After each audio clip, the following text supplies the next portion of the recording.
Assalamualaikum warahmatullahi wabarakatuh. Semoga kita semua diberikan keberkahan dalam hidup. Amin ya rabbal alamin. Satu gelas air Abu Nawas yang menghebohkan kota. Di kota Baghdad yang sibuk, Abu Nawas duduk santai di teras rumahnya, menyeruput teh hangat sambil mengamati para pedagang dan penduduk yang lalu lalang. Mata cerdasnya menangkap pemandangan yang aneh. Semua orang tampak panik dan tergesa-gesa. Tukang roti terburu-buru menutup tokonya. Penjual karpet menggulung dagangannya dengan kalut. Dan bahkan si hakim kota yang biasanya angkuh tampak berlari-lari kecil dengan jubah yang berkibar-kibar. Ada apa gerangan? Abu Nawas yang selalu ingin tahu menghentikan seorang pemuda yang terengah-engah. "Wahai anak muda, mengapa semua orang tampak seperti dikejar jin?" tanyanya. Pemuda itu terkejut dan memandang Abu Nawas dengan mata terbelalak. "Abu Nawas, kau tidak dengar? Ada kabar mengerikan. Ramalan kuno menyebutkan jika sumur utama kota kering, maka musibah besar akan datang. Dan lihatlah, air di sumur sudah menyurut drastis. Semua orang takut akan kekeringan yang mengerikan." Setelah berkata demikian, pemuda itu kembali berlari dan menghilang di antara kerumunan. Abu Nawas tersenyum licik. Ia tahu betul, kekeringan yang terjadi hanyalah musiman dan tidak ada hubungannya dengan ramalan kuno. Ini hanya kepanikan yang disebabkan oleh orang-orang bodoh. Namun, di tengah kepanikan itu, ia melihat sebuah peluang. Ia bangkit dari kursinya, mengambil sebuah gelas kristal dari dalam rumahnya, lalu mengisinya dengan air sumur yang masih tersedia. Gelas itu bersih dan airnya pun tampak jernih, berkilauan di bawah sinar matahari pagi. Sambil memegang gelas berisi air itu, Abu Nawas berjalan ke pasar, pusat keramaian. Langkahnya santai dan wajahnya menampilkan senyum penuh rahasia. Ia tidak berteriak atau mengumumkan apapun, hanya berdiri di tengah pasar, memegang gelas itu seolah-olah benda paling berharga di dunia. Orang-orang yang berlari ketakutan mulai meliriknya. Rasa ingin tahu mengalahkan ketakutan mereka. Seorang pedagang rempah-rempah yang serakah mendekat. "Abu Nawas, apa yang kau bawa itu? Mengapa kau begitu tenang?" tanyanya dengan suara pelan. Abu Nawas mengangkat gelasnya tinggi-tinggi. "Ini bukanlah air biasa, saudaraku," jawabnya dengan suara berbisik, tetapi cukup keras untuk didengar oleh orang-orang di sekitarnya. "Ini adalah air dari sumur tersembunyi yang dijaga oleh para wali dan hanya bisa ditemukan oleh orang-orang pilihan. Air ini dapat melindungi kita dari kekeringan yang akan datang dan membawa keberkahan bagi siapapun yang memilikinya." Dalam sekejap, kerumunan mulai terbentuk. Semua orang terpesona dengan kata-kata Abu Nawas. Mereka tadinya panik, kini dipenuhi oleh rasa serakah dan penasaran. Mereka mulai berbisik-bisik, saling mendorong untuk melihat lebih dekat. Beberapa dari mereka menawarkan uang untuk mendapatkan setetes air ajaib itu. Abu Nawas hanya tersenyum simpul, menikmati sandiwara yang ia ciptakan sendiri. Kabar tentang air ajaib Abu Nawas menyebar seperti api. Dalam waktu singkat, orang-orang kaya dan berkuasa termasuk para menteri istana datang berbondong-bondong ke rumah Abu Nawas. Mereka menawarkan tumpukan koin emas, permata, bahkan sebidang tanah, hanya untuk setetes air dari gelasnya. Abu Nawas dengan wajah tenang dan senyum misterius menolak semuanya. "Air ini bukan untuk dijual," katanya. "Air ini adalah anugerah. Hanya orang yang paling pantas yang bisa mendapatkannya." Seorang menteri istana yang dikenal pelit dan sombong mencoba memaksa Abu Nawas. "Abu Nawas, berikan air itu kepadaku. Aku akan memberimu apapun yang kau minta." Abu Nawas menggeleng. "Maaf Tuan Menteri, syaratnya bukanlah kekayaan, melainkan ketulusan hati. Hanya orang yang paling tidak serakah yang bisa memilikinya." Mendengar itu, Tuan Menteri pergi dengan wajah merah padam. Sementara Abu Nawas menahan tawa. Setelah beberapa hari, kepanikan di kota semakin memuncak. Tetapi begitu juga dengan keinginan orang untuk mendapatkan air ajaib Abu Nawas. Akhirnya Abu Nawas mengumpulkan semua orang di alun-alun kota. Di hadapan ribuan pasang mata, ia memegang gelas air tinggi-tinggi. "Wahai penduduk Baghdad, aku melihat hati kalian yang penuh ketakutan. Ketakutan itu membuat kalian serakah dan lupa diri. Air ini yang kalian anggap ajaib akan kuberikan kepada kalian semua." Dengan suara lantang, Abu Nawas kemudian memberikan pengumuman yang mengagetkan. "Aku berjanji, air ini tidak akan kubawa pulang. Seorang yang paling tulus hatinya di sini akan mendapatkan anugerah ini." Abu Nawas membalik gelasnya dan menuang seluruh isinya ke tanah. Air itu mengalir dan meresap begitu saja. Semua orang terdiam, terkejut. Tiba-tiba tawa Abu Nawas pecah. Abu Nawas menatap kerumunan yang masih terperangah. "Tidakkah kalian sadar?" tanyanya sambil tertawa. "Air ini hanyalah air biasa. Aku mengambilnya di sumur yang sama dengan sumur-sumur kalian. Kekeringan itu akan segera berakhir karena ini hanya musim panas biasa. Kalian semua panik dan membiarkan diri kalian dikuasai oleh ketakutan yang tidak masuk akal. Kalian bahkan rela menukar harga diri dan kekayaan hanya untuk sebotol air yang kalian sebut ajaib." Orang-orang mulai menyadari kebodohan mereka dan tertawa terbahak-bahak pada diri sendiri. Mereka kembali ke rumah masing-masing dengan hati yang lebih ringan, menyadari bahwa kepanikan dan keserakahan yang mereka rasakan jauh lebih berbahaya daripada kekeringan yang sebenarnya. Abu Nawas seperti biasa berhasil memberikan pelajaran berharga dengan cara yang paling konyol. Gelas kristalnya kini kosong, tetapi kota Baghdad kembali dipenuhi dengan tawa dan akal sehat, berkat satu gelas air Abu Nawas yang menghebohkan.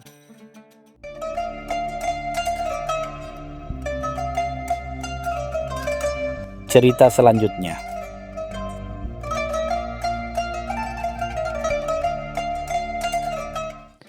Pada suatu senja yang tenang di Baghdad, kabar buruk menimpa pasar. Sultan Harun ar-Rasyid yang dikenal karena kebijaksanaan dan kemurahannya terbaring sakit. Ia tidak bisa lagi memimpin sidang istana dan membuat keputusan penting. Suasana istana menjadi tegang dan para pejabat tinggi mulai berebut pengaruh. Di tengah kekosongan kekuasaan ini muncul seorang pangeran asing bernama Pangeran Mansur yang mengaku memiliki hak atas tahta. Ia datang dengan membawa berbagai hadiah mewah dan janji-janji manis kepada para menteri, berharap bisa merebut kekuasaan dengan mudah. Kedatangan Pangeran Mansur membuat cemas penduduk Baghdad. Ia adalah sosok yang sombong dan kejam. Jauh berbeda dengan Sultan Harun ar-Rasyid yang dicintai rakyatnya. Ia sering menertawakan seni dan ilmu pengetahuan, dan bahkan mengancam akan membubarkan Akademi Ilmu Pengetahuan jika ia naik tahta. Para penyair, seniman, dan ilmuwan merasa terancam, namun tak ada yang berani menentang secara terbuka. Mereka semua tahu Pangeran Mansur memiliki pengawal-pengawal tangguh yang setia kepadanya. Mendengar kabar tentang Pangeran Mansur, Abu Nawas merasa terpanggil. Hatinya tidak rela melihat Baghdad yang penuh dengan seni dan ilmu pengetahuan jatuh ke tangan seorang yang tidak menghargai itu semua. Ia memutuskan untuk menemui Pangeran Mansur. Ia ingin melihat sendiri bagaimana watak pangeran ini. Dengan langkah ringan, Abu Nawas berjalan menuju istana.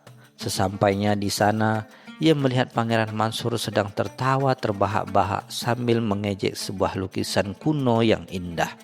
Abu Nawas melangkah maju dan membungkuk hormat. "Ampun Pangeran, hamba mendengar Baginda adalah seorang ahli dalam segala hal, terutama dalam seni. Hamba ingin meminta nasihat," kata Abu Nawas dengan suara yang lembut dan sopan. Pangeran Mansur menoleh dan tersenyum sinis.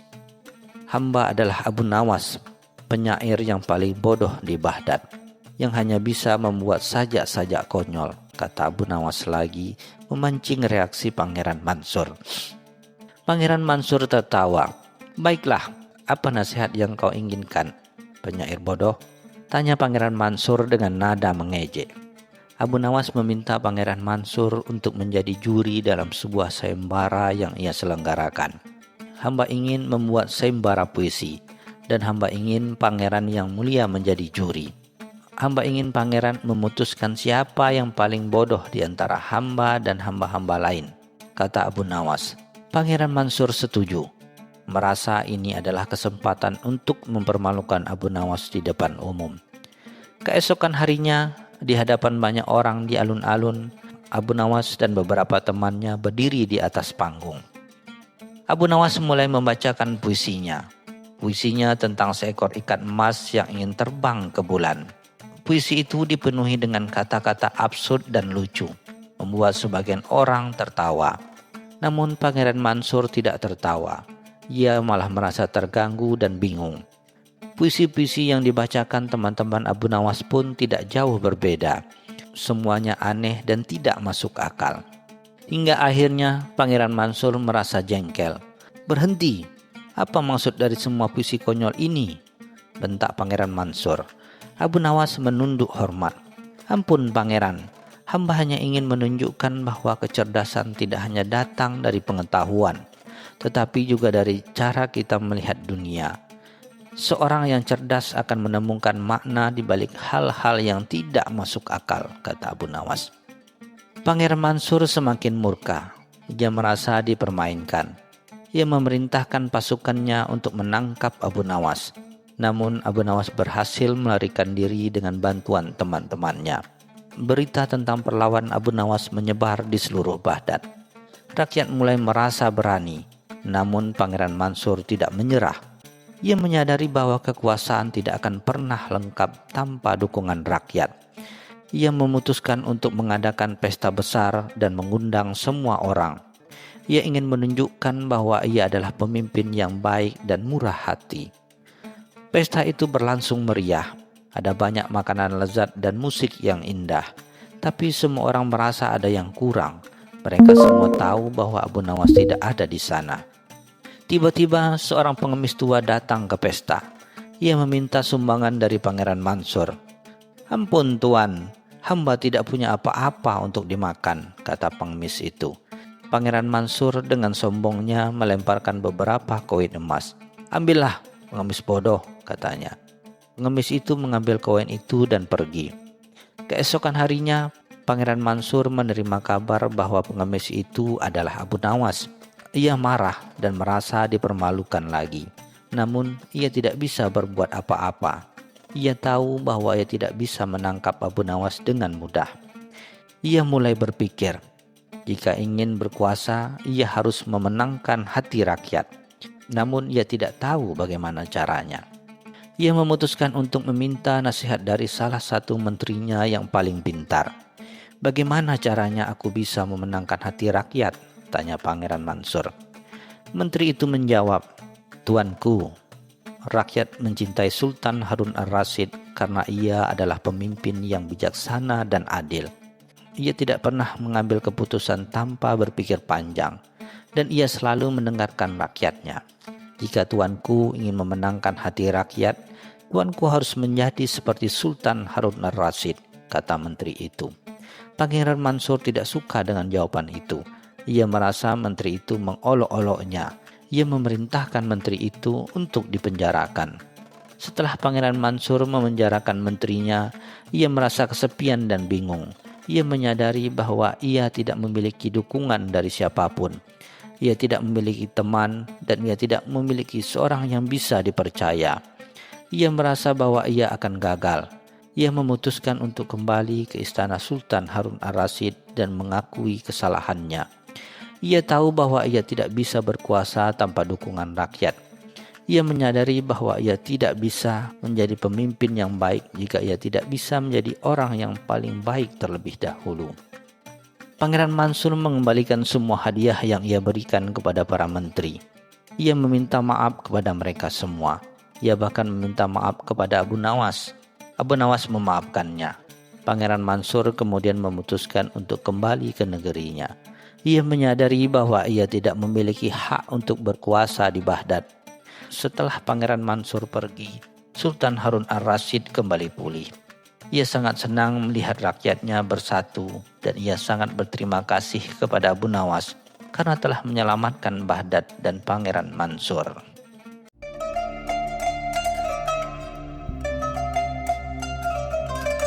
Cerita selanjutnya.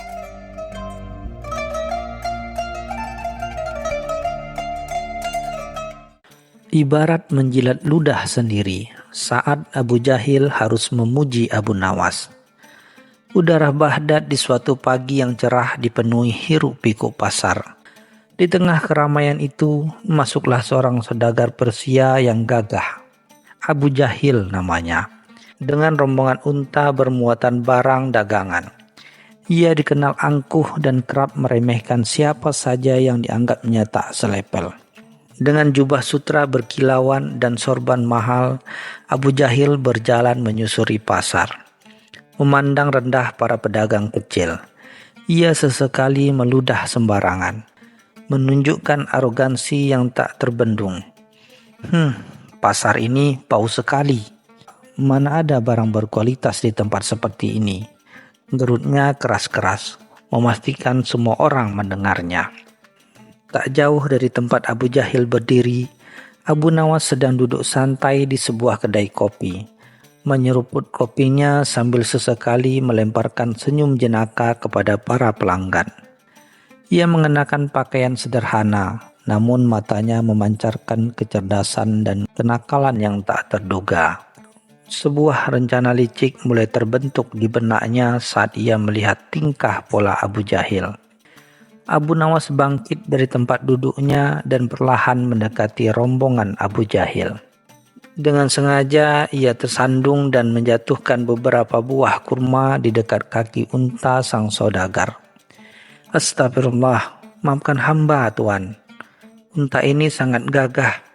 Sampai-sampai hamba tidak sadar telah menghalangi jalannya, kata Abu Nawas dengan nada pura-pura kagum.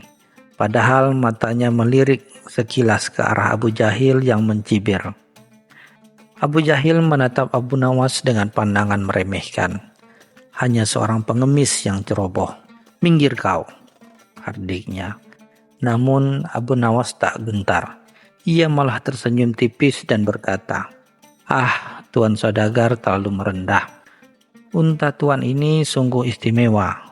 Konon unta pilihan bisa membaca pikiran dan bahkan melakukan hal yang tak terduga. Merasa tertantang oleh ucapan Abu Nawas, Abu Jahil tertawa mengejek. Omong kosong, unta hanyalah unta. Apa yang bisa dilakukannya selain mengangkut barang dan makan rumput? Abu Nawas menjawab, tentu saja, jika Tuan tak percaya, bagaimana jika kita buktikan? Besok pagi, di alun-alun kota, biarkan unta Tuan menunjukkan keistimewaannya. Tantangan pun diterima dengan sombong oleh Abu Jahil. Pagi berikutnya, alun-alun kota Baghdad ramai dipenuhi penduduk yang penasaran. Kabar tentang tantangan Abu Nawas dan Abu Jahil telah menyebar ke seluruh penjuru kota. Abu Nawas datang dengan penampilan biasa, namun membawa sebuah karung kecil dan senyum licik yang tak pernah lepas dari bibirnya. Ia terlihat tenang dan percaya diri. Ia menata beberapa benda kecil di hadapan unta Abu Jahil yang tampak kebingungan. Dengan gerakan pelan, Abu Nawas seolah-olah berbisik ke telinga unta, padahal ia sedang menyusun strategi. Mata-mata penonton menuju kepadanya, menantikan pertunjukan yang dijanjikan. Abu Jahil berdiri angkuh di samping untanya, sesekali menyeringai ke arah Abu Nawas.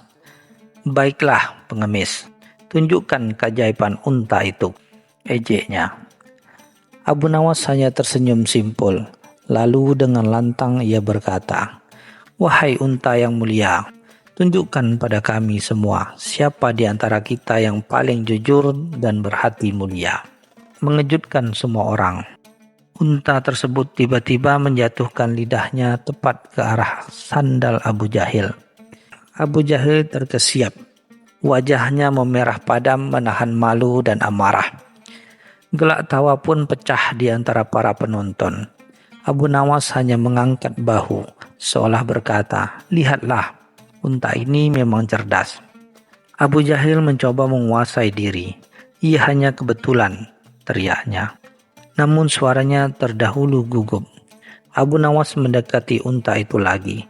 Lalu dengan suara lebih keras ia berkata, "Baiklah, wahai unta yang sakti, tunjukkanlah lagi siapa di antara kita yang paling banyak membual dan paling sering meludah sembarangan."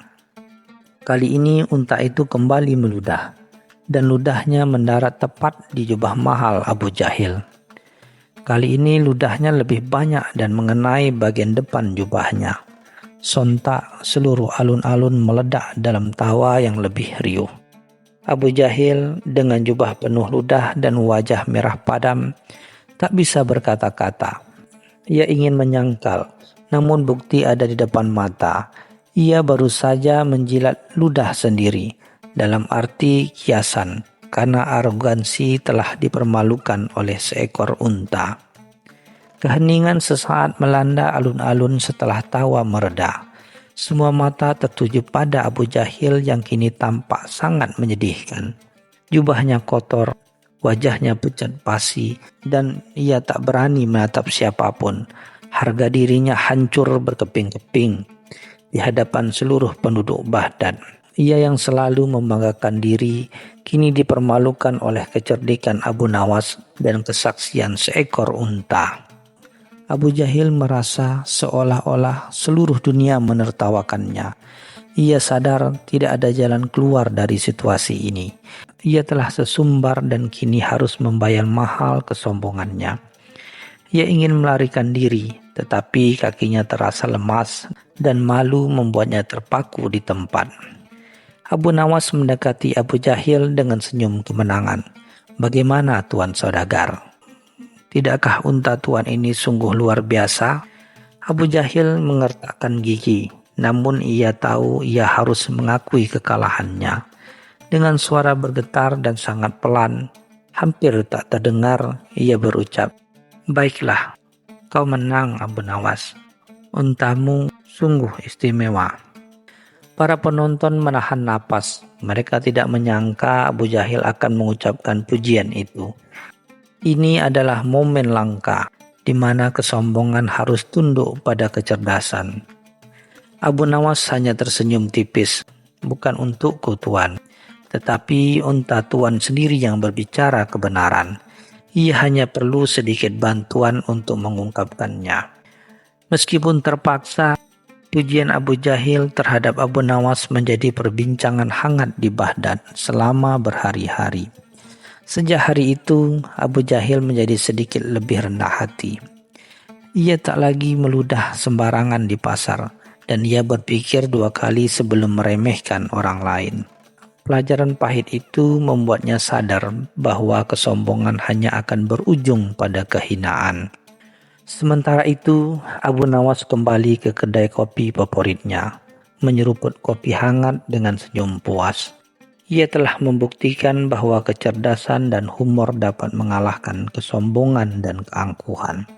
Kisah menjilat ludah sendiri ini menjadi legenda di Baghdad, sebagai pengingat bahwa orang paling sombong pun bisa dipaksa untuk mengakui kehebatan orang lain, bahkan jika itu adalah hal yang paling tidak ingin mereka lakukan.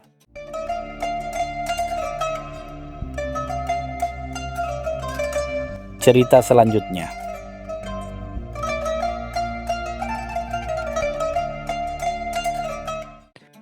Di tengah hiruk-pikuk pasar Basrah yang semarak, di mana aroma rempah-rempah berbaur dengan bau kambing dan teriakan pedagang, hiduplah seorang saudagar kaya bernama Mansur. Mansur dikenal sebagai seorang yang murah hati. Selama itu menguntungkan dirinya.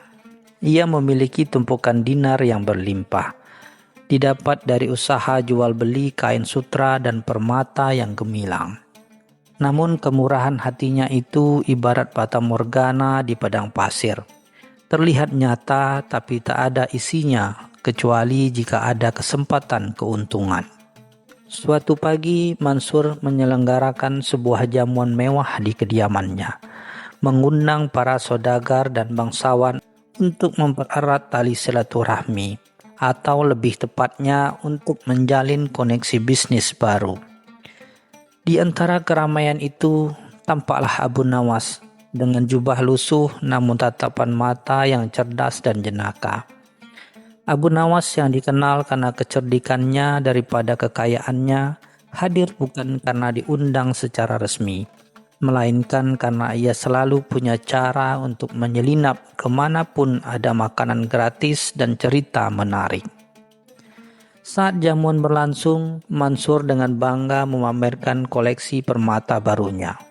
Sebongkah zamrud hijau sebesar telur burung puyuh. Ia sesumbar, barang siapa yang bisa menebak dari mana asal permata ini, akan kuberi sekantung dinar. Para hadirin saling berbisik, mencoba menebak berbagai negeri jauh yang terkenal dengan tambang permata. Mereka berlomba-lomba menunjukkan pengetahuan geografi mereka, berharap keberuntungan berpihak pada mereka. Abu Nawas hanya tersenyum tipis, mengamati hiruk-pikuk itu dari sudut ruangan. Ia tahu betul, taruhan Mansur bukan sekadar tebak-tebakan, melainkan sebuah ujian keserakahan. Begitu ada yang berhasil menebak, atau lebih tepatnya mendekati jawaban yang diharapkan Mansur, pasti akan ada syarat-syarat tersembunyi di baliknya. Dan benar saja, setelah puluhan tebakan salah, Mansur tertawa terbahak-bahak. Tidak ada yang tahu permata ini adalah hadiah dari seorang raja yang kuajak berinvestasi. Kekecewaan melingkupi para hadirin, namun Abu Nawas justru mendekat. Dengan suara tenang ia berkata, "Permata ini sungguh indah, Tuan Mansur. Tapi keindahannya akan lebih bersinar jika diiringi dengan kisah nyata, bukan hanya janji." Mansur mengerutkan kening, tidak mengerti maksud Abu Nawas. "Apa maksudmu, hai pengemis?" tanyanya dengan nada merendahkan. "Maksudku, Tuan Mansur," jawab Abu Nawas dengan senyum simpul, "orang akan berteman dengan Anda karena dinar Anda. Mereka akan bermusuhan dengan Anda karena hutang mereka kepada Anda. Tapi apakah ada yang berteman dengan Anda karena akal Anda?" Mansur terdiam. Kata-kata Abu Nawas menohok relung hati yang paling dalam, yang selama ini hanya diisi oleh suara gemercik koin. Ia menyadari semua teman yang hadir di jamuan ini memang datang karena kekayaannya, bukan karena ia sebagai pribadi. Beberapa hari setelah jamuan itu, Mansur masih dihantui oleh perkataan Abu Nawas.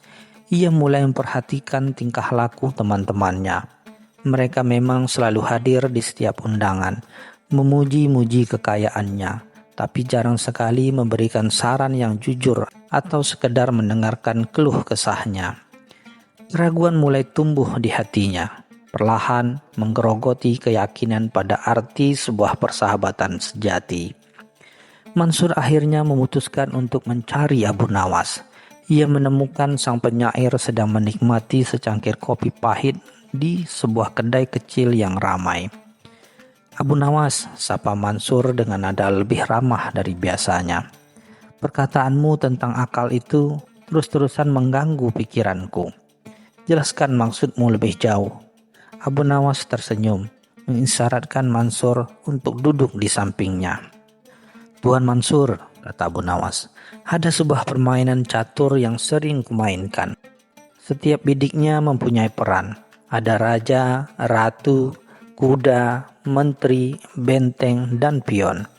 Semuanya penting, tapi yang paling diandalkan adalah akal yang menggerakkan mereka." Mansur mengangguk, masih belum sepenuhnya mengerti arah pembicaraan Abu Nawas. "Tapi apa hubungannya dengan pertemanan?" tanyanya penasaran. "Sama seperti bidik catur, setiap orang mempunyai peran dalam hidupmu, Tuan Mansur. Ada yang datang hanya untuk mengambil, ada yang hanya untuk menyanjung, dan ada pula yang dengan tulus memberikan akalnya. Mereka yang berakal akan memintamu berpikir, bukan sekadar menerima apa yang mereka katakan. Mereka tak takut mengatakan kebenaran, bahkan jika itu menyakitkan. Itulah teman sejati." yang berteman karena akal, bukan karena dinar. Mansur mulai memahami. Ia teringat bagaimana teman-temannya selalu memuji setiap keputusannya, bahkan saat ia tahu itu keliru. Ia tak pernah mendengar kritik yang membangun, hanya pujian kosong yang memekakkan telinga. Ia merasa seperti seorang raja yang dikelilingi oleh para penjilat. Jadi bagaimana aku bisa menemukan teman yang berteman karena akalku? Tanya Mansur dengan nada putus asa. Abu Nawas tersenyum simpul. Mudah saja Tuan Mansur. Besok malam adakan jamuan lagi. Tapi kali ini jangan memamerkan kekayaanmu. Jangan berjanji apapun. Cukup katakan bahwa Anda sedang menghadapi masalah besar dan Anda butuh saran yang jujur dari mereka. Lihat siapa yang datang dan siapa yang pergi. Mansur merenung sejenak. Wajahnya menunjukkan perjuangan batin yang hebat. Ia tak pernah membayangkan hidup tanpa memamerkan kekayaannya. Malam berikutnya di kediaman Mansur yang megah, suasananya jauh berbeda dari jamuan sebelumnya. Cahaya lilin remang-remang, hidangan sederhana, dan yang paling mencolok, kursi-kursi kosong yang berjejer rapi. Hanya segelintir orang yang datang. Beberapa di antara adalah tetangga dekat yang sederhana. Dan tentu saja Abu Nawas. Mansur duduk di singgasananya, namun kali ini tanpa kesombongan, melainkan dengan wajah sendu. Saudara-saudaraku, Mansur memulai dengan suara berat. Malam ini aku mengundang kalian bukan untuk bersenang-senang, melainkan untuk berbagi masalah. Usahaku sedang lesu dan aku khawatir akan kehilangan segalanya. Para hadirin yang tersisa saling pandang. Beberapa melihat cemas, yang lain ragu-ragu. Mereka biasanya berkoar-koar dengan saran bisnis yang muluk-muluk. Kini terdiam 1000 bahasa. Seorang pedagang tua, Karim, yang selama ini jarang bicara, akhirnya angkat bicara. Tuan Mansur, katanya pelan, Anda terlalu boros dalam memamerkan kekayaan. Daripada menggelar jamuan mewah ini, mengapa tidak berinvestasi pada gudang penyimpanan yang lebih baik atau mencari pemasok kain sutra yang lebih murah? Saran itu menusuk, namun Mansur justru merasa lega. Itu adalah kritik yang membangun, sesuatu yang langka ia dengar. Abu Nawas hanya mengangguk setuju. Matanya berbinar melihat perubahan pada Mansur. Satu persatu orang-orang tersisa mulai memberikan saran jujur mereka. Bahkan ada yang menawarkan bantuan kecil sesuai kemampuan mereka. Tidak ada lagi pujian berlebihan, tidak ada lagi janji kosong. Yang ada hanyalah kejujuran dan kepedulian yang tulus. Mansur tersenyum, senyum tulus yang belum pernah ia rasakan sebelumnya. Sejak malam itu, kehidupan Mansur berubah drastis. Ia tidak lagi mengejar pertemanan yang didasari oleh uang. Ia belajar mendengarkan kritik, menerima saran, dan membedakan antara pujian palsu dan kejujuran yang pahit. Bisnisnya memang tidak langsung meroket, tapi ia merasa lebih kaya dari sebelumnya. Ia menemukan ketenangan batin yang jauh lebih berharga daripada tumpukan dinar. Abu Nawas dan Mansur menjadi teman dekat. Bukan karena Mansur punya dinar, melainkan karena Mansur akhirnya mau menggunakan akalnya. Mansur sering mengunjungi Abu Nawas di kedai kopi, bukan untuk meminta saran bisnis, melainkan untuk berdiskusi tentang kehidupan, filsafat, dan bahkan sekedar tertawa bersama. Mereka membuktikan di tengah Baghdad yang gemerlap dengan uang dan kekuasaan, persahabatan sejati tetaplah tumbuh subur di atas landasan akal dan kejujuran.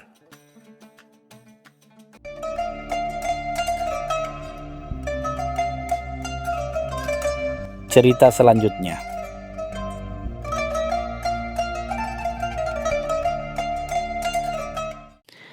Di tengah hiruk-pikuk pasar Baghdad yang berjejer buah-buah ranum, rempah-rempah eksotis, dan aneka dagangan, Abu Nawas duduk santai di bangku kayu dekat kios kurma. Sesekali ia mengipasi dirinya dengan kipas daun lontar. Matanya lincah mengamati geliat pasar yang tak pernah sepi. Seorang pedagang apel yang baru saja melayani pembeli melihat Abu Nawas dengan tampak adem ayem, menghampirinya dengan senyum ramah. "Abu Nawas, hari ini kulihat kau tak memborong apapun. Bukankah istri dan anak-anakmu memerlukan buah-buahan segar ini?" tanya pedagang itu sambil menunjuk keranjang apelnya yang merah merona. Abu Nawas hanya tersenyum tipis. Matanya melirik ke arah tumpukan apel, namun tak ada hasrat untuk membeli terpancar di sana. Tak jauh dari situ, seorang pedagang kain sutra mewah sedang sibuk menjelaskan keunggulan kainnya kepada seorang saudagar kaya. Kain-kain ini dengan warna-warni memukau berkibar-kibar terterpa angin, memancarkan kemewahan yang sulit ditolak. Para wanita kaya berkerumunan, menawar harga dengan riang. Seolah-olah semakin banyak kain yang mereka miliki, semakin lengkaplah kebahagiaan mereka. Pedagang sutra itu yang kebetulan mengenal Abu Nawas, menyapanya dengan suara lantang. "Abu Nawas, apakah kau tak tertarik dengan kain-kain indah ini? Pakaian usangmu itu mungkin sudah saatnya diganti." Abu Nawas tertawa kecil. Ia menunjuk pakaiannya yang sederhana bersih, namun memang sudah agak usang. "Kain ini masih bisa melindungiku dari terik dan dingin, saudaraku. Dan yang lebih penting, kain ini tak menuntut lebih dariku," jawabnya kalem. Sore harinya, saat pasar mulai sepi, Abu Nawas berjalan pulang menyusuri gang-gang sempit Baghdad. Di tengah jalan, ia berpapasan dengan Tuan Paruk, seorang saudagar kaya raya yang dikenal dermawan namun juga sangat menghargai harta. Tuan Paruk tersenyum dan mengundang Abu Nawas untuk makan malam di rumahnya yang megah. "Abu Nawas, malam ini aku mengadakan jamuan makan. Akan ada hidangan lezat dan obrolan menarik. Maukah kau datang?" kata Tuan Paruk dengan nada hangat. Abu Nawas mengangguk setuju. Tahu bahwa jamuan Tuan Paruk selalu penuh dengan hidangan berlimpah ruah, jauh melebihi apa yang biasa ia nikmati di rumahnya yang sederhana. "Dengan senang hati, Tuan Paruk. Aku pasti datang," jawab Abu Nawas, tanpa sedikit pun menunjukkan rasa sungkan atau minder. Malam itu, rumah Tuan Paruk dipenuhi gemerlap lampu minyak dan aroma masakan yang menggugah selera. Meja makan dipenuhi hidangan istimewa, daging kambing panggang, nasi biryani dengan rempah-rempah pilihan, aneka roti pipih, dan buah-buahan segar dari berbagai penjuru negeri. Para tamu makan dengan lahap. Sebagian besar dari mereka adalah saudagar dan pejabat yang terbiasa dengan kemewahan. Abu Nawas makan secukupnya, menikmati setiap suapan, namun tak terlihat serakah. Ia mengamati bagaimana beberapa tamu bahkan merebut hidangan tertentu, seolah takut kehabisan. Sikapnya yang tenang dan bersahaja membuat Tuan Paruk mengamati dirinya dengan penuh rasa ingin tahu. Setelah selesai makan, saat teh min disajikan, Tuan Paruk memandang Abu Nawas. "Abu Nawas," katanya, suaranya pelan namun terdengar jelas oleh beberapa tamu di sekitarnya. "Aku melihatmu makan dengan tenang, tak seperti yang lain yang seolah tak pernah kenyang. Di pasar tadi kau juga tak tertarik pada kemewahan. Padahal jika kau mau, aku bisa memberimu sejumlah dirham untuk membeli apapun yang kau inginkan." Abu Nawas tersenyum, matanya memancarkan kebijaksanaan yang lucu. "Tuan Paruk yang terhormat," jawabnya. "Tadi siang, pedagang apel bertanya, mengapa aku tak membeli buah? Pedagang sutra bertanya, mengapa aku tak mengganti pakaian? Sekarang Tuan bertanya mengapa aku tak tertarik pada harta. Jawaban untuk semua pertanyaan itu adalah sama." Para tamu lain mulai mencondongkan badan, penasaran dengan jawaban Abu Nawas. "Aku makan seperlunya," lanjut Abu Nawas, "karena perutku memiliki batas. Aku memakai pakaian ini karena cukup melindungiku. Dan aku tidak mengkhawatirkan harta karena aku merasa cukup." Sebuah tawa kecil menyelinap di antara para tamu. Mereka tak menyangka jawaban Abu Nawas sesederhana itu. Tuan Paruk mengerutkan keningnya. Cukup? Bukankah manusia selalu ingin lebih, Abu Nawas? Bukankah semakin banyak yang kau miliki, semakin tenang hidupmu? Abu Nawas menggelengkan kepala perlahan. Justru sebaliknya, Tuan. Semakin banyak yang dimiliki, semakin banyak pula yang dijaga. Semakin banyak yang dijaga, semakin banyak pula kekhawatiran yang datang. Kebahagiaan sejati bukan tentang memiliki banyak, tetapi tentang merasa cukup dengan apa yang dimiliki. Beberapa tamu mengangguk-angguk setuju, sementara yang lain masih tampak bingung. Berapa hari kemudian, Tuan Paruk bertemu lagi dengan Abu Nawas di pasar. Kali ini wajah Tuan Paruk tampak keruh. Ia bercerita tentang salah satu kapal dagangan yang baru saja mengalami badai dan kehilangan sebagian besar muatannya. Kerugian besar itu membuat Tuan Paruk sulit tidur dan nafsu makannya berkurang. Abu Nawas, betapa benar perkataanmu waktu itu, keluh Tuan Paruk. Aku memiliki begitu banyak, namun kini aku merasakan kekhawatiran yang tiada henti. Kapalku karam, hartaku berkurang, dan hatiku pun gelisah. Abu Nawas mendengarkan dengan sabar, tanpa memotong perkataan Tuan Paruk. Hanya sekekali mengangguk. Abu Nawas menunjuk seekor burung pipit yang sedang mematuk-matuk butiran beras di tanah. Lihatlah burung kecil itu, Tuan Paruk. Ia tidak memiliki lumbung yang penuh, tidak pula memiliki kapal dagangan yang melintasi lautan. Setiap hari ia mencari makan seperlunya, dan setiap malam ia tidur nyenyak di sarangnya, tanpa sedikit pun kekhawatiran tentang hari esok. Ia tidak memiliki banyak, lanjut Abu Nawas, tetapi ia merasa cukup, dan karena ia merasa cukup, ia bebas dari beban kekhawatiran yang membelenggu kita memiliki segalanya. Kebahagiaan bukanlah diukur dari seberapa besar tumpukan harta, melainkan dari seberapa besar hati kita mampu merasa cukup dan bersyukur. Mendengar perumpamaan itu, wajah Tuan Paruk perlahan mulai cerah. Ia menyadari bahwa selama ini ia terlalu terpaku pada angka-angka di pembukuan dan besar kekayaannya, hingga melupakan arti ketenangan dan kebahagiaan yang sejati. Ia mengulurkan tangan kepada Abu Nawas. Terima kasih Abu Nawas.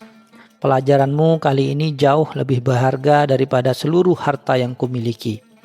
Aku telah memiliki segalanya, namun baru kali ini aku mengerti arti merasa cukup.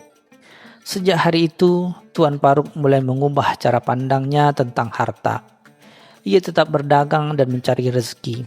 Namun kekhawatiran dan keserakahan yang dulu menguasainya kini telah tergantikan oleh rasa syukur dan kebahagiaan yang datang dari merasa cukup. Dan di Baghdad, kisah Abu Nawas yang tak memiliki banyak namun selalu merasa cukup menjadi pelajaran berharga bagi banyak orang.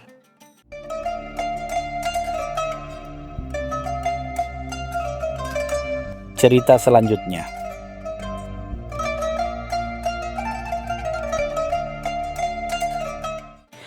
Di sudut kedai kopi yang ramai di Baghdad, Abu Nawas termenung sambil menyeruput kopinya. Matanya tertuju pada dua sosok yang duduk tak jauh darinya, Abu Jahil dan Abu Bakhil. Keduanya terkenal seantero Baghdad, bukan karena kebaikan hati, melainkan karena tabiat buruk mereka. Abu Jahil dengan kebodohannya yang tak tertandingi, selalu merasa paling tahu dan merendahkan orang lain. Sementara Abu Bakhil, si pelit yang tak pernah mau mengeluarkan sepeser pun untuk siapapun, bahkan untuk dirinya sendiri. Sudah lama Abu Nawas geram melihat tingkah pola kedua orang itu yang kerap merugikan masyarakat sekitar. Namun tak ada yang berani menentang mereka secara langsung. Hari itu sebuah ide licik mulai bersemi di benak sang pujangga. Ia tersenyum tipis, merencanakan sesuatu yang pasti akan membuat kedua orang sombong dan pelit itu merasakan akibat dari perbuatan mereka. Abu Nawas kemudian memesan sepotong roti kering. roti yang biasa hanya dimakan oleh orang fakir miskin karena harganya yang sangat murah dan rasanya yang hambar. Ia meletakkan roti itu di meja kecilnya, seolah-olah ia sedang menikmati hidangan mewah. Sesekali ia melirik ke arah Abu Jahil dan Abu Bakhil yang sedang terlibat perdebatan sengit tentang siapa yang paling pintar dan siapa yang paling kaya. "Ah, betapa lezatnya roti ini," gumam Abu Nawas cukup keras sehingga terdengar oleh kedua orang itu. Ia sengaja mengunyah dengan suara keras, seolah-olah setiap gigitannya adalah sebuah kenikmatan surgawi. Abu Jahil dan Abu Bakhil yang mendengar celotehan Abu Nawas menoleh dengan pandangan meremehkan. Mereka merasa jijik melihat Abu Nawas yang menurut mereka hanya seorang pengangguran tak berguna. Setelah beberapa saat, Abu Nawas bangkit dari tempat duduknya dan menghampiri meja Abu Jahil dan Abu Bakhil. Dengan senyum ramah yang dibuat-buat, ia menyapa mereka. "Wahai tuan-tuan yang mulia, saya dengar kalian sedang berdiskusi serius. Bolehkah saya bergabung?"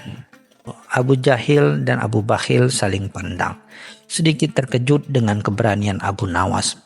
Biasanya orang-orang akan menjauhi mereka. "Untuk apa? Apa urusanmu?" tanya Abu Jahil dengan nada meremehkan. "Tidak ada, hanya ingin berbagi cerita dan mungkin berbagi kebahagiaan dengan sepotong roti yang luar biasa ini," jawab Abu Nawas sambil menunjuk roti keringnya dengan bangga. Abu Bakhil langsung mencurigai tawaran tersebut, takut Abu Nawas akan meminta imbalan. Namun rasa penasaran Abu Jahil menguasai dirinya. Abu Nawas kembali ke mejanya, diikuti oleh tatapan heran Abu Jahil dan Abu Bakhil. "Saya tahu ini mungkin terdengar aneh, tapi saya ingin mengajak kalian bertaruh," kata Abu Nawas sambil menunjuk roti keringnya. "Siapa di antara kalian yang bisa membuat saya menangis hanya dengan melihat roti ini, akan saya beri seluruh kekayaan yang saya miliki." Abu Jahil dan Abu Bakhil saling bertatapan. Mata mereka berbinar. Mereka tahu Abu Nawas tidak memiliki kekayaan, tetapi mereka melihat ini sebagai kesempatan untuk mempermalukan dan menertawakan Abu Nawas. Mereka membayangkan betapa lucunya melihat Abu Nawas menyerahkan apa yang disebut seluruh kekayaan yang pastilah tidak seberapa. Abu Jahil yang merasa paling pandai maju pertama.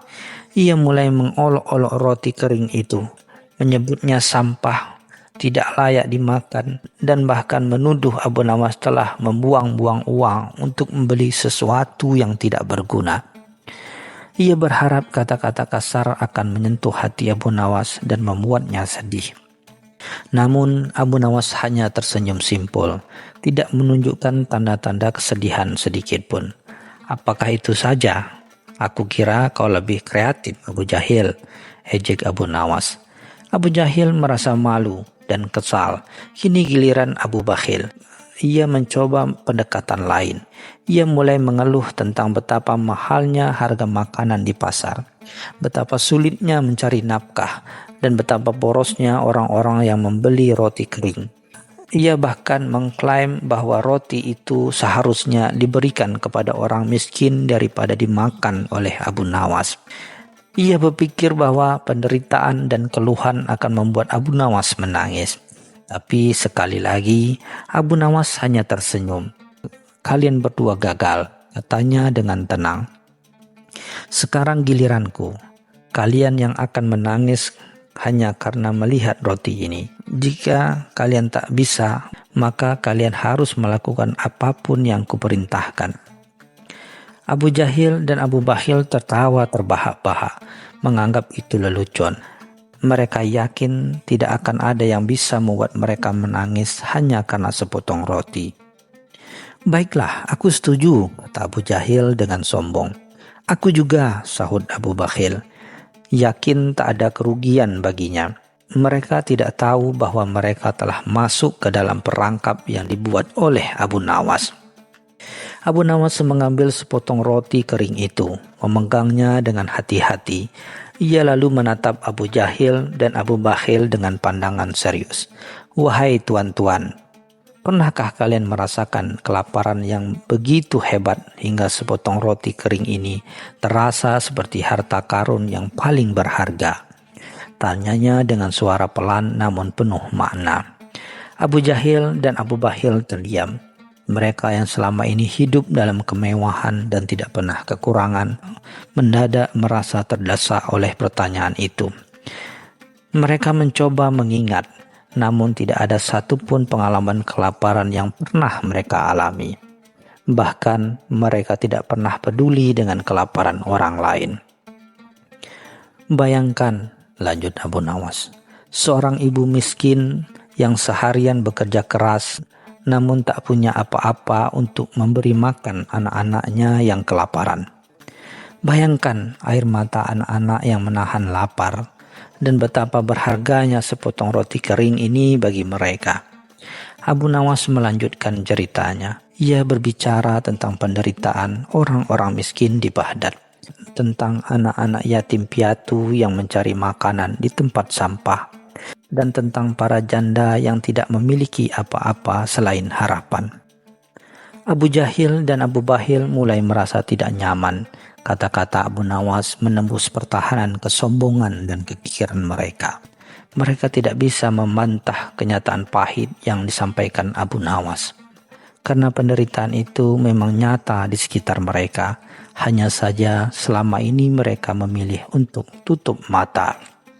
Tiba-tiba air mata mulai mengalir di pipi Abu Jahil. Ia teringat betapa seringnya ia membuang makanan, betapa seringnya ia meremehkan orang miskin. Abu Bakhil pun tak bisa menahan diri. Ia mulai terisak, teringat betapa pelitnya ia selama ini, betapa seringnya ia menolak untuk membantu sesama, padahal ia memiliki harta berlimpah. Mereka menangis, bukan karena roti itu sendiri, melainkan karena rasa bersalah dan penyesalan yang mendalam atas perbuatan mereka. Abu Nawas tersenyum puas. "Kalian telah menangis," katanya lembut. "Janji adalah janji. Mulai hari ini, gunakan sebagian harta dan kepandaian kalian untuk membantu mereka yang membutuhkan. Buktikan bahwa kalian bisa menjadi manusia yang lebih baik." Sejak hari itu, Abu Jahil dan Abu Bakhil memang menjadi sedikit lebih dermawan dan tidak lagi begitu sombong, meskipun sesekali sifat lama mereka masih muncul. Namun setidaknya sepotong roti kering telah membuka mata hati mereka berkat kecerdikan Abu Nawas.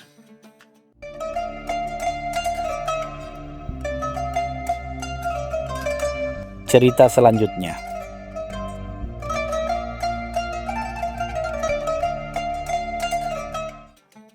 Suatu pagi yang cerah di Baghdad, matahari baru saja menyapa menara-menara masjid dan riuh redah pasar yang sudah menggeliat.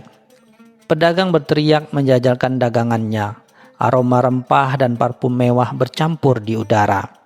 Dan koin-koin bergemicik tak henti-hentinya berpindah tangan. Semua orang tampak sibuk. Mata mereka berbinar-binar memandang tumpukan dirham dan dinar. Seolah kebahagiaan sejati hanya bisa diukur dari seberapa penuh kantung mereka. Di antara hiruk-pikuk itu, terlihatlah Abu Nawas.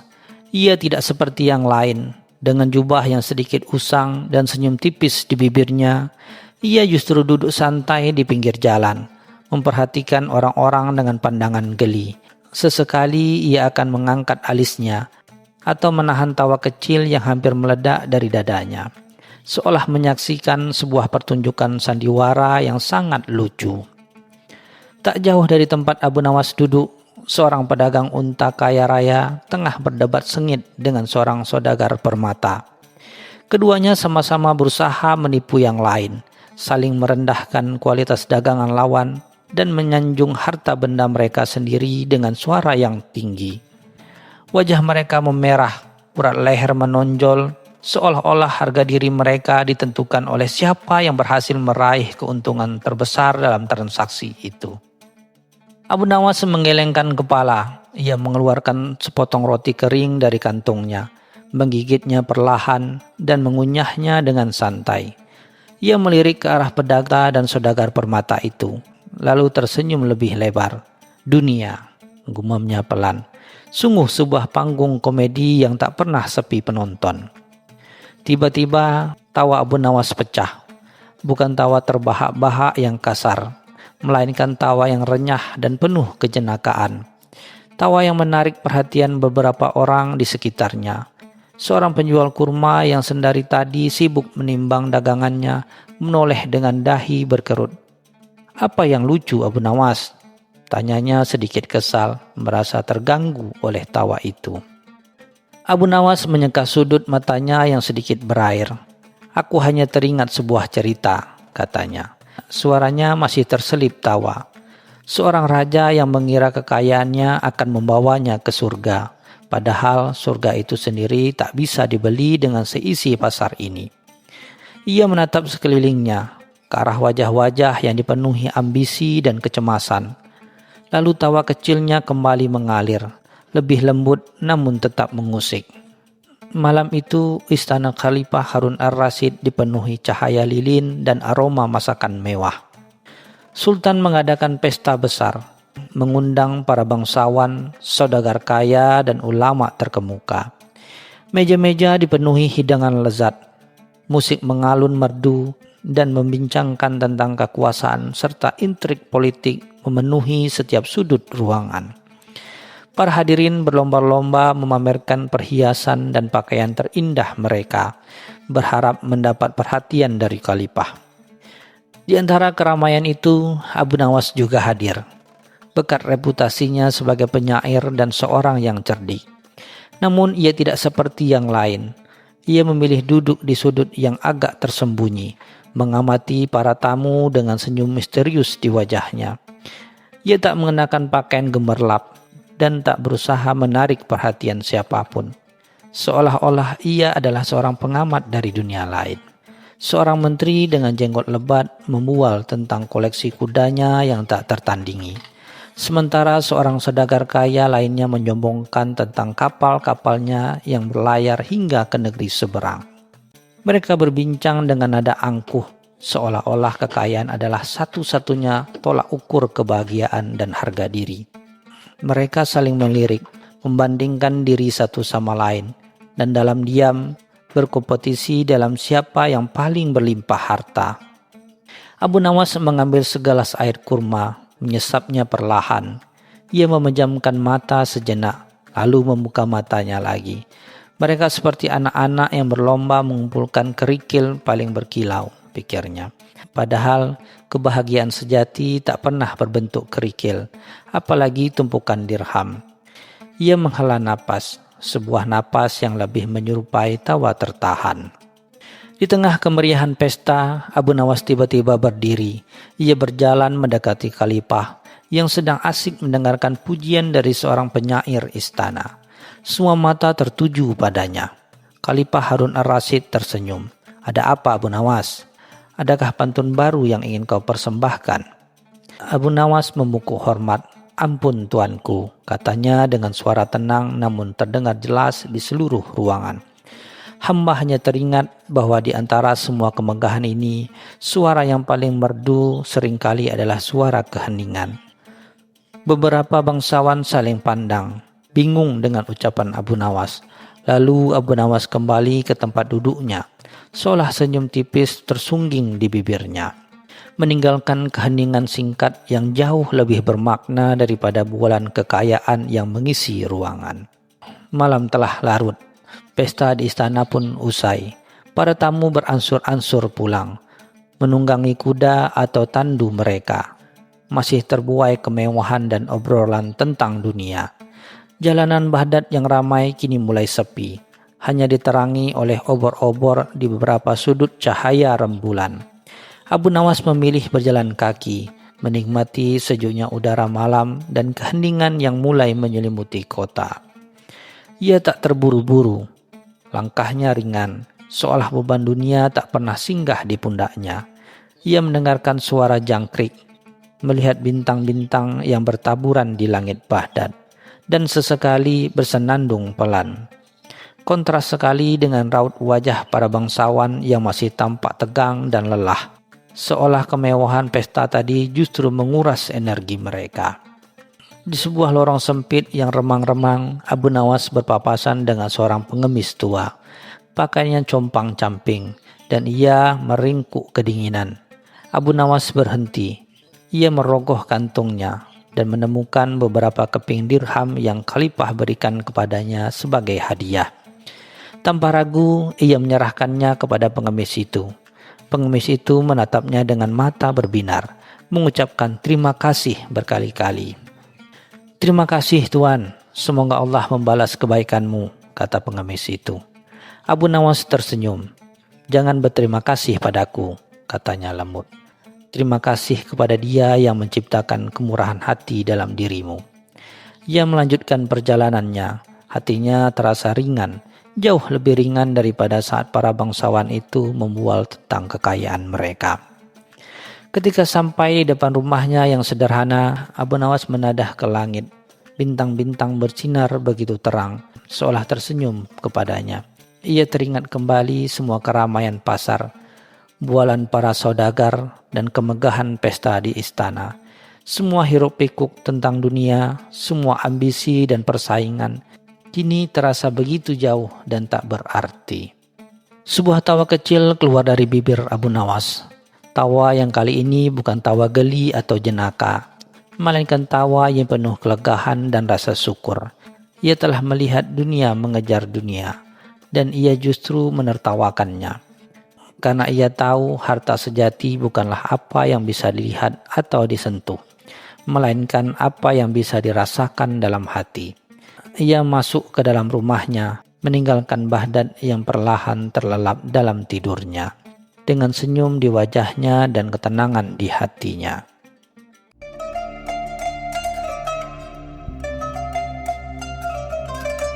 Cerita selanjutnya.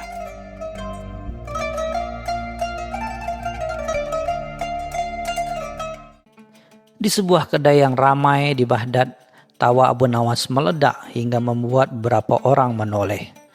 Ia baru saja membaca sebuah surat yang dikirim oleh seorang pria kaya raya bernama Abu Jahil. Abu Jahil dikenal bukan karena kekayaannya saja, melainkan juga karena tabiatnya yang sombong dan senang merendahkan orang lain. Surat itu berisi tantangan yang tak biasa. Abu Jahil akan memberikan Abu Nawas 1.000 dinar jika ia bisa mengikutinya kemanapun tanpa terlihat.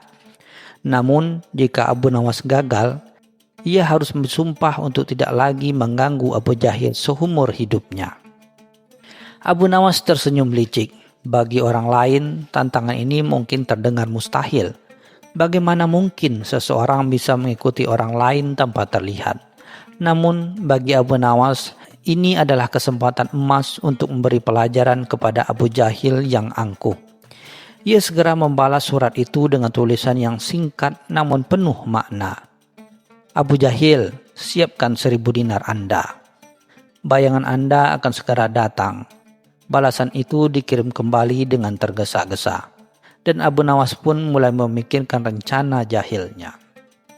Keesokan harinya, Abu Nawas pergi ke pasar bukan untuk berbelanja, melainkan untuk mengamati. Ia melihat-lihat pakaian dengan cermat, menanyakan harga, dan sesekali bertanya kepada para pedagang tentang rute-rute yang biasa dilalui oleh orang-orang kaya. Ia juga menghabiskan waktu berjam-jam di toko buku, membaca dan belajar tentang topografi kota Baghdad. Abu Nawas bukan sekedar ingin menang, ia ingin menang dengan cara yang cerdas dan berkesan. Pada sore hari, saat matahari mulai condong ke barat, Abu Nawas berhasil mendapatkan sebuah jubah hitam yang longgar. Jubah ini dibuat dari kain yang sangat tipis dan ringan, sehingga hampir tidak terasa saat dipakai. Dengan jubah ini, ia berencana untuk menyatu dengan bayangan dan kegelapan, menunggu waktu yang tepat untuk memulai permainannya. Abu Nawas tahu bahwa tantangan ini bukanlah tantangan kecepatan, melainkan tantangan kesabaran, kecerdasan, dan tentu saja sedikit keberanian. Keesokan paginya, Abu Jahil keluar dari rumahnya dengan langkah tegap, siap untuk memulai hari-harinya yang biasa. Namun saat ia melangkah keluar, ia merasa ada sesuatu yang aneh. Ia melihat bayangannya sendiri, tetapi bayangan itu seperti memiliki sedikit gerakan yang berbeda dari biasanya. Abu Jahil menghentikan langkahnya, menoleh ke belakang, tapi tidak ada siapa-siapa. Ia menganggapnya hanyalah perasaan saja, lalu melanjutkan perjalanan ke pasar. Di pasar, saat Abu Jahil sedang tawar-menawar dengan seorang pedagang permaidani, ia kembali merasa tidak nyaman. Ia melirik bayangan di bawah terik matahari. Ia bersumpah. Ia melihat bayangan itu menoleh ke arahnya. Kali ini kecurigaan Abu Jahil mulai memuncak. Ia mempercepat langkahnya, tetapi setiap kali ia berhenti, bayangan itu seolah-olah mengikutinya. Ia mulai panik, merasa bahwa ada sesuatu yang tidak beres, sesuatu yang tidak masuk akal sedang terjadi padanya. Setelah seharian berkeliling dengan perasaan aneh, Abu Jahil pulang ke rumahnya. Ia mencoba untuk menenangkan diri, tetapi setiap kali ia melihat bayangan di dinding atau di lantai, ia merasa seperti ada mata yang mengawasinya. Abu Jahil mengambil lentera dan berjalan di sekitar rumahnya, mencoba mencari tahu apakah ada seseorang yang bersembunyi. Namun tidak ada apa-apa, hanya dirinya sendiri dan bayangan yang setia mengikuti. Pada malam hari, saat Abu Jahil sedang makan malam, ia meletakkan lentera di sampingnya. Bayangannya terlihat jelas di dinding. Tiba-tiba ia melihat bayangan itu seperti mengangguk ke arahnya. Abu Jahil terlonjak kaget, sendoknya terjatuh, dan ia berteriak. Istrinya datang tergesa-gesa, bertanya apa yang terjadi. Abu Jahil mencoba menjelaskan tentang bayangannya yang aneh, tetapi istrinya hanya menatapnya dengan bingung, menganggapnya terlalu lelah atau sedang berkhayal. Keesokan harinya, Abu Jahil memutuskan untuk tidak tinggal diam. Ia pergi menemui beberapa tabib dan ulama, berharap mereka bisa menjelaskan apa yang terjadi padanya. Namun tidak ada yang bisa memberikan jawaban yang memuaskan. Salah seorang ulama menyarankan agar Abu Jahil lebih sering berdoa dan menganggap bayangan itu sebagai ujian dari Tuhan. Namun saran itu tidak mengurangi ketakutannya sedikit pun.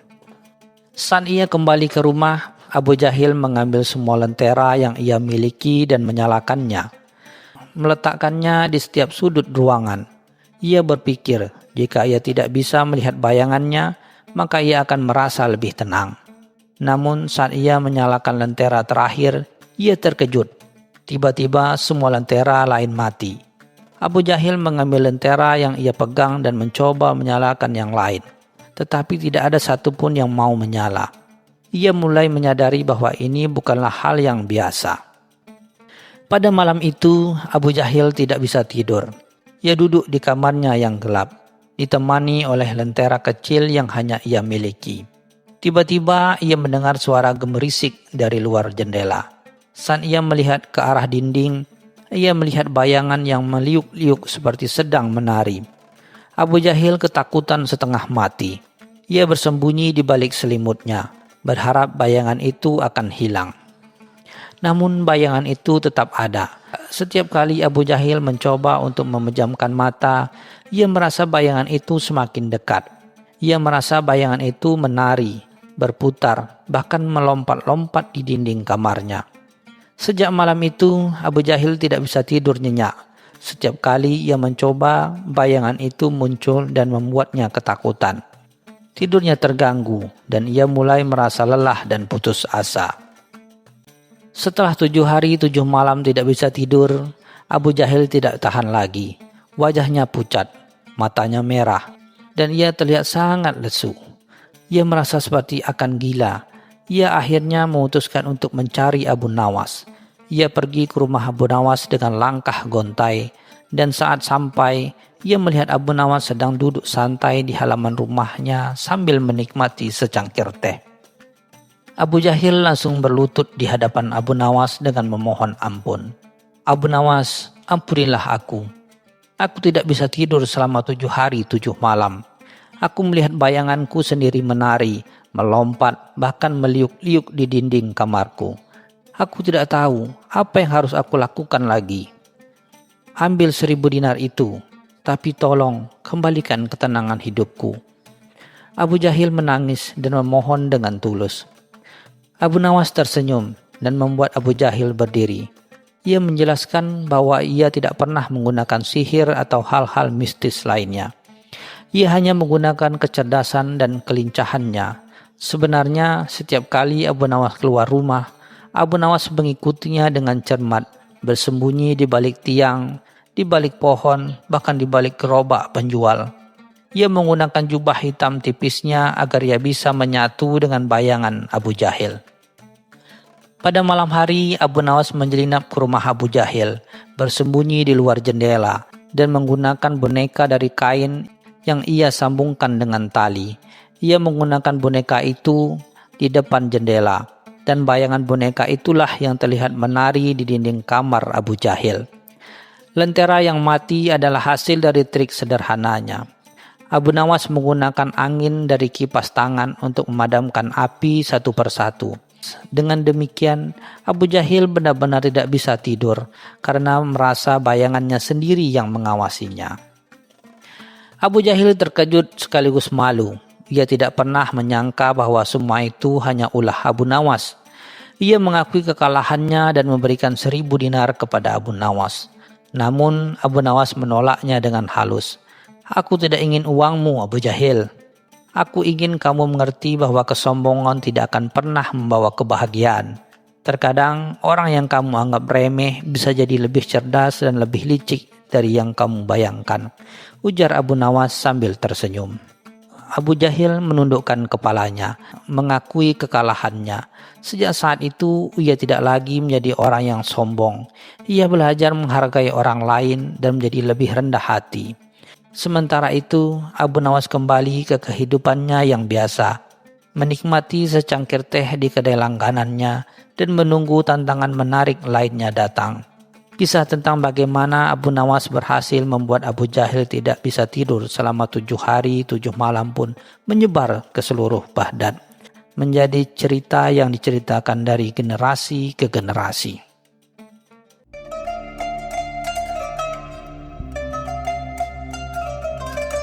Cerita selanjutnya.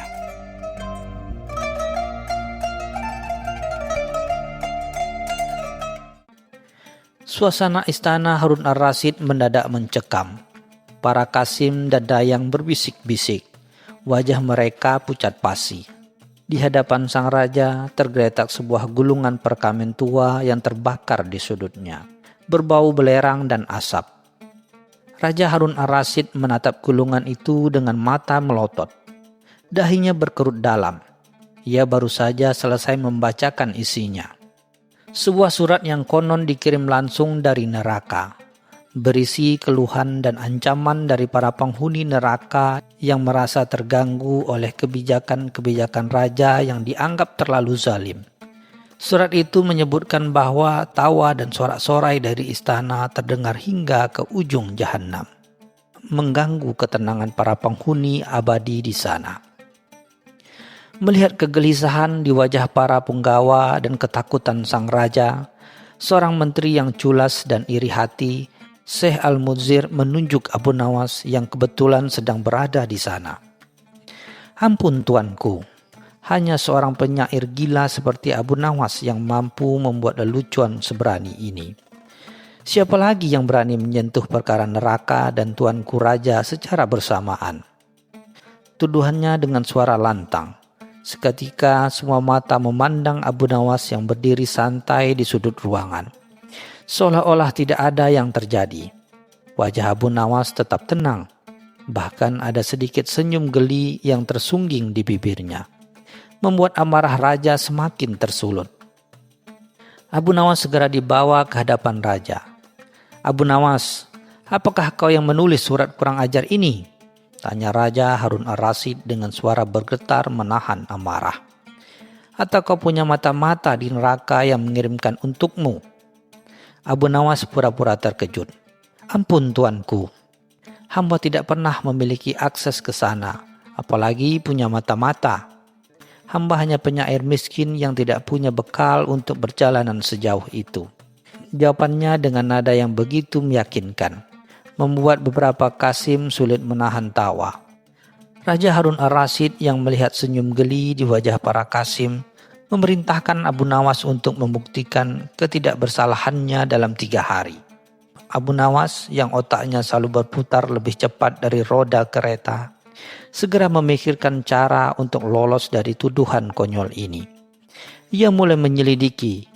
Ia memeriksa gulungan perkamen yang menjadi barang bukti. Ia menciumnya, membolak-baliknya, dan bahkan mencicipi sedikit bubuk hangus di bagian ujungnya. Gumamnya. Bau belerang ini tidak seperti belerang dari neraka, tapi lebih mirip dari kembang api buatan Cina yang dijual di pasar. Penyelidikan berlanjut ke pasar. Ia menemukan penjual kembang api tua yang mengaku menjual dagangannya kepada seorang menteri yang selalu mengenakan jubah sutera ungu. "Menteri yang mana, Tuan?" tanya Abu Nawas. Penjual itu menjawab, "Menteri yang culas itu, namanya Syekh Al-Muadzir." Abu Nawas tersenyum licik. Ia segera merencanakan sebuah jebakan. Di malam hari kedua, ia menulis surat lain. Kali ini dari surga, yang ditunjukkan kepada Syekh Al-Muadzir. Isi surat itu memuji Syekh Al-Muadzir sebagai orang yang paling berjasa di dunia karena berhasil membuat raja ketakutan dengan surat dari nerakanya. Surat itu juga berjanji akan memberikan sebuah permata yang langka yang akan muncul di bawah patung singa emas di gerbang istana pada tengah malam. Tentu saja surat itu dibubuhi wangi-wangian yang sangat harum. Jauh berbeda dengan surat pertama. Abu Nawas menyelipkan surat itu di bawah pintu rumah Syekh Al-Muadzir. Syekh Al-Muadzir yang merasa bangga dan serakah diam-diam pergi ke gedung istana pada tengah malam. Ia melihat ke sekeliling, memastikan tidak ada penjaga yang melihat. Lalu ia merangkak di bawah patung singa emas, mencari permata yang dijanjikan.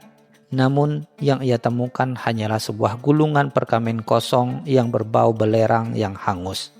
Berisi persis seperti surat pertama. Saat ia kebingungan, Abu Nawas tiba-tiba muncul dari balik semak-semak.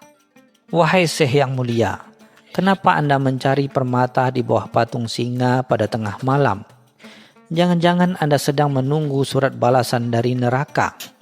tanya Abu Nawas dengan suara keras dan memancing perhatian para penjaga yang kebetulan sedang patroli. Keesokan paginya, Syekh Al-Muadzir diseret ke hadapan Raja Harun ar-Rasyid dengan wajah pucat dan ketakutan. Gulungan perkamen kosong yang berbau belerang berada di tangannya. Raja menatapnya dengan tajam. "Al-Muadzir, mengapa engkau berada di gerbang istana pada tengah malam? Dan apa itu yang kau pegang?" tanya Raja. Syekh Al-Muadzir terbata-bata, tidak bisa memberikan jawaban yang masuk akal. Ia mencoba mengarang cerita, namun kebohongannya mudah dibaca oleh Raja. Tepat saat itu Abu Nawas maju ke depan. "Ampun tuanku, hamba sudah membuktikan ketidakbersalahan hamba. Dan hamba juga sudah menemukan siapa pengirim surat dari neraka yang sebenarnya." Dengan senyum penuh kemenangan, ia menunjukkan gulungan perkamen yang ia ambil dari tangan Syekh Al-Muadzir. "Surat pertama dari neraka, dan ini surat yang hamba buat untuk memancing Syekh Al-Muadzir." Raja Harun ar-Rasyid memeriksa kedua gulungan itu. Ia mencium bau belerang yang sama di kedua gulungan dan menyadari bahwa Syekh Al-Muadzirlah pelaku sebenarnya. Raja Harun ar-Rasyid sangat terkejut dan murka. Ia memerintahkan agar Syekh Al-Muadzir dihukum seberat-beratnya. Abu Nawas yang merasa kasihan melangkah maju. "Ampun tuanku Raja, izinkan hamba mengajukan satu permintaan." Raja Harun ar-Rasyid mengangguk. "Mintalah Abu Nawas, aku akan mengabulkannya." Abu Nawas berlutut lalu berkata, "Ampun tuanku, hamba memohon agar hamba diizinkan pergi ke neraka untuk mengirim surat balasan tuanku Raja." Mendengar permintaan itu, semua orang istana termasuk Raja tertawa terbahak-bahak. Raja Harun ar-Rasyid yang sudah kembali gembira berkata, Abu Nawas, bagaimana mungkin kau bisa pergi ke neraka? Abu Nawas menjawab, dengan izin tuanku, hamba akan pergi dan memberitahu para penghuni neraka bahwa Raja Harun ar-Rasyid telah memperbaiki semua kebijakannya. Tentu saja, hamba memerlukan bekal untuk perjalanan yang sangat jauh dan berbahaya ini. Raja Harun ar-Rasyid yang sudah terhibur setuju. Baik Abu Nawas, aku akan memberimu bekal yang paling mewah, kuda terbaik, emas, perak, dan makanan termewah. Aku akan menunggu surat balasan darimu.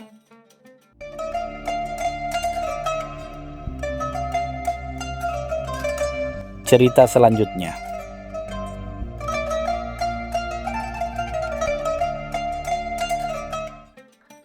Pasar Baghdad di pagi itu riuh redah dengan hiruk pikuk pedagang dan pembeli. Aroma rempah-rempah berpadu dengan wewangian roti yang baru matang, menciptakan simfoni bau yang khas. Seorang saudagar kaya nan angkuh melangkah dengan dagu terangkat seolah setiap jengkal tanah Baghdad adalah miliknya. Pandangannya yang biasa congkak tiba-tiba terpaku pada seorang wanita yang sedang menawar seikat bunga melati. Rambutnya hitam legam tergerai indah, menawan, dan senyum yang tipis bak rembulan sabit membuat jantung Abu Jahil mendadak tak karuan. Wanita itu adalah Laila, putri seorang penenun sutra terkemuka di Baghdad, dikenal akan kecantikan dan kelembutannya yang memukau. Abu Nawas yang kebetulan sedang melintas dengan senyum tipis di bibirnya melihat perubahan ekspresi Abu Jahil. Ia mendekat dengan langkah ringan, seolah tak sengaja. Gerangan apa yang membuat saudagar kaya Abu Jahil terdiam bagai patung di tengah pasar? Goda Abu Nawas. Abu Jahil yang biasanya gusar dengan celotehan Abu Nawas, kali ini hanya bisa menghela napas panjang. Abu Nawas, aku baru saja melihat bidadari. Hati ini terasa terikat padanya. Akunya dengan nada yang tak biasa, penuh kegundahan. Abu Nawas hanya tersenyum simpul. Cinta memang aneh, saudagarku. Ia bisa membuat singa menjadi domba dan domba menjadi singa. Namun ada satu hal yang harus engkau ingat. Tak semua bulan bisa diraih oleh pungguk, meski ia merindukannya di segenap jiwa. Sejak pertemuan itu, Abu Jahil dilanda kasmaran akut. Ia menghabiskan hari-harinya memikirkan Laila, bahkan sampai melupakan urusan perdagangannya. Para pelayannya dibuat pusing 7 keliling melihat tuannya yang mendadak melankolis. Abu Jahil yakin kekayaannya adalah kunci untuk memenangkan hati Laila. Ia mulai mengirimkan hadiah-hadiah mahal ke rumah Laila, perhiasan emas, kain sutra terbaik dari Persia, bahkan seekor kuda Arab yang gagah.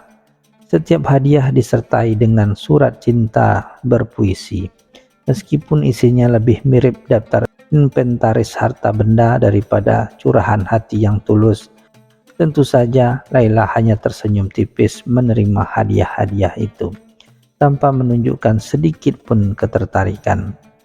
Melihat gelagat Abu Jahil yang semakin aneh, Abu Nawas merasa terpanggil untuk membantu. Suatu sore, ia mendatangi Abu Jahil yang sedang termenung di taman istananya. Saudagar Abu Jahil, bukankah engkau tahu, hati wanita tidak semudah itu dibeli dengan harta, kata Abu Nawas sambil memetik kuntum mawar. Abu Jahil mendengus. Lalu apa yang harus kulakukan? Hai Abu Nawas, aku sudah mencoba segalanya. Abu Nawas tersenyum licik. Cobalah cara yang berbeda. Kali ini kirimkan sesuatu yang unik, sesuatu yang bisa menyentuh hatinya. Bukan sekadar dompetmu. Bagaimana jika engkau mengirimkan sebuah teka-teki yang hanya bisa dipecahkan oleh hati yang peka? Abu Jahil meski enggan, akhirnya mengikuti saran Abu Nawas. Ia menulis sebuah teka-teki rumit di selembar perkamen tua. Aku ada di antara yang tak terlihat, namun terasa di setiap hembusan napas. Aku bisa membangunkan yang tertidur dan menidurkan yang terjaga. Aku tak berwujud, namun punya kekuatan meluluh lantakkan. Siapakah aku? Ia menyertakan sebongkah batu giok yang tak dipahat. Berharap Laila akan terkesan dengan kedalaman pesannya. Saat pesan dan batu giok itu tiba di rumah Laila, ia mengerutkan kening. Ayahnya, seorang pria bijaksana, hanya tersenyum. Ini pasti ulah Abu Jahil lagi, ujarnya. Laila dengan cepat memahami teka-teki itu. Itu adalah cinta ayah. Tapi mengapa ia mengirimkan batu yang belum dipahat? Laila kemudian meminta seorang pelayan untuk mengembalikan batu giok tersebut ke Abu Jahil, berserta sebuah pesan singkat. Batu giok ini bagai hati yang belum terasah. Tidak akan pernah bersinar jika tidak dipahat dengan ketulusan dan pengertian. Cinta sejati tidak ditemukan dalam teka-teki, melainkan dalam kejujuran hati. Abu Jahil membaca balasan Laila dengan wajah merah padam. Ia merasa dipermainkan. Abu Nawas yang kebetulan sedang mengintip di balik semak tertawa terbahak-bahak. Sepertinya Pungguk harus belajar lebih banyak tentang bulan, saudaraku, ledeknya. Abu Jahil hanya bisa mengehem, menyadari bahwa taktiknya sama sekali tidak berhasil. Kegagalan teka-teki itu tidak membuat Abu Jahil menyerah. Justru ia semakin terobsesi dengan Laila. Ia mulai mengikuti Laila kemanapun ia pergi, dari pasar hingga taman kota. Setiap kali Laila terlihat, Abu Jahil akan muncul entah dari mana, mencoba memulai percakapan dengan topik yang canggung dan tidak relevan. Laila semakin risih dengan tingkah laku Abu Jahil yang bagaikan bayangan. Ia mulai menghindari tempat-tempat yang biasa ia kunjungi, berharap Abu Jahil akan kehilangan jejaknya. Namun Abu Jahil dengan tekad bulat seorang pungguk yang merindukan bulan tak pernah berhenti mencari. Abu Nawas melihat kegigihan Abu Jahil yang menyedihkan, merasa iba. Ia menghampir Abu Jahil yang sedang mengintip Laila dari balik pohon kurma. Saudagarku, engkau seperti seekor lebah yang ingin mengambil madu dari bunga yang layu. Semakin engkau paksa, semakin layu bunga itu, ujar Abu Nawas lembut. Lalu apa yang harus aku lakukan, Abu Nawas? Aku tidak bisa melupakannya, keluh Abu Jahil menatap nanar ke arah Laila yang sedang tertawa bersama teman-temannya. Abu Nawas mengelus jenggotnya. Cinta sejati tidak memaksa, ia memikat. Biarkanlah hatimu berbicara, bukan kekayaanmu, dan dengarkan apa yang hati Laila inginkan. Terinspirasi atau lebih tepatnya salah paham dengan ucapan Abu Nawas tentang memikat, Abu Jahil merancang sebuah pertunjukan besar untuk Laila. Ia menyewa para musisi, penari, dan penyair terbaik di Baghdad. Rencananya adalah untuk mengadakan sebuah konser pribadi di hadapan rumah Laila. Berharap ia akan terkesima dengan kemewahan dan bakat yang ia persembahkan. Malam itu di hadapan rumah Laila yang tenang, kerumunan orang mulai berkumpul. Lampu-lampu minyak menerangi punggung dadakan yang didirikan Abu Jahil. Para musisi memainkan melodi yang menggelegar. Para penari mulai meliuk-liuk dengan gerakan anggun. Semua mata tertuju pada rumah Laila, menunggu sang bidadari muncul. Namun Laila tidak muncul. Ia justru mengunci pintu dan jendela, merasa malu dan terganggu dengan keramaan yang dibuat Abu Jahil. Suara musik yang terlalu keras membangunkan seluruh tetangga dan beberapa di antara mulai protes. Salah seorang tetangga yang marah melemparkan sebuah pot bunga ke arah panggung, memicu kekacauan kecil. Abu Jahil yang berdiri di depan panggung dengan senyum sombong mendekat kaget. Pertunjukannya yang seharusnya memikat malah berakhir dengan keributan dan kemarahan. Ia berdiri terpaku, sementara para musisi dan penari berlarian menghindari lemparan benda-benda. Abu Nawas yang kebetulan lewat hanya bisa menggelengkan kepala sambil menahan tawa. Pungguk memang merindukan bulan. Tapi bulan tidak selalu ingin ditemani oleh hiruk pikuk saudaraku, bisiknya pelan. Setelah insiden memalukan itu, Abu Jahil terpuruk. Ia mengurung diri di kamarnya, menolak makan dan minum. Untuk pertama kalinya dalam hidupnya, ia merasa hancur tak berdaya.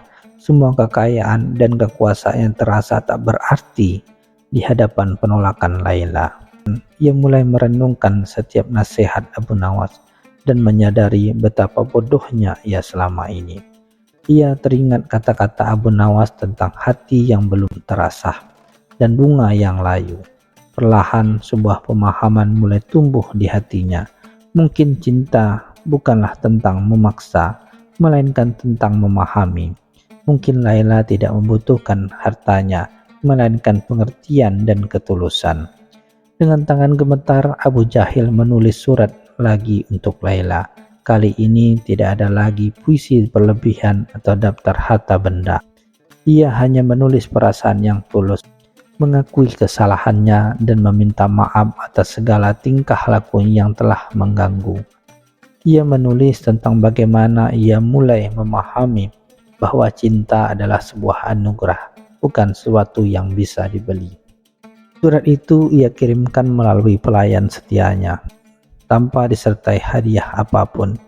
Ia tidak berharap banyak, hanya ingin Laila tahu bahwa ia telah belajar. Laila membaca surat itu dengan hati-hati. Wajahnya yang biasa tenang kini menunjukkan sedikit keheranan.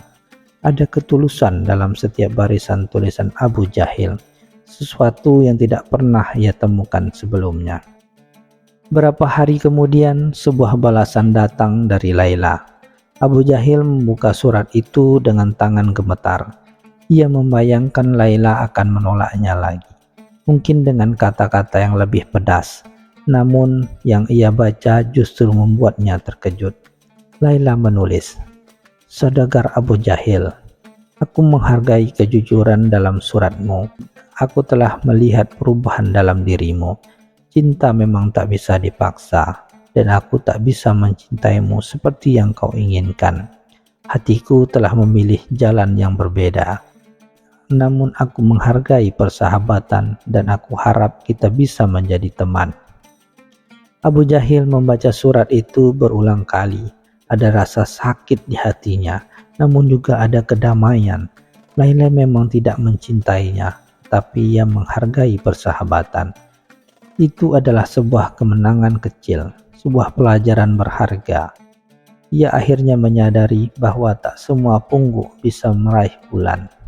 Tak peduli seberapa keras ia merindukannya, terkadang mereka adalah bagian dari cinta. Abu Nawas datang menjenguknya sore itu. "Bagaimana saudagarku? Apakah bulan itu akhirnya luluh?" tanya Abu Nawas dengan senyum usil. Abu Jahil tersenyum tipis. "Tidak, Abu Nawas. Bulan itu tidak luluh, tapi aku sudah belajar bagaimana caranya menghargai sinarnya. Meskipun ia jauh di sana, aku sudah mengerti bahwa tidak semua cerita cinta berakhir seperti yang kita inginkan. Terkadang yang penting adalah proses belajarnya dan persahabatan yang terjalin." Abu Nawas mengangguk pelan, bangga dengan perubahan dalam diri Abu Jahil. Kisah cinta Abu Jahil yang tak kesampaian itu akhirnya mengajarkan arti kebijaksanaan dan kerendahan hati.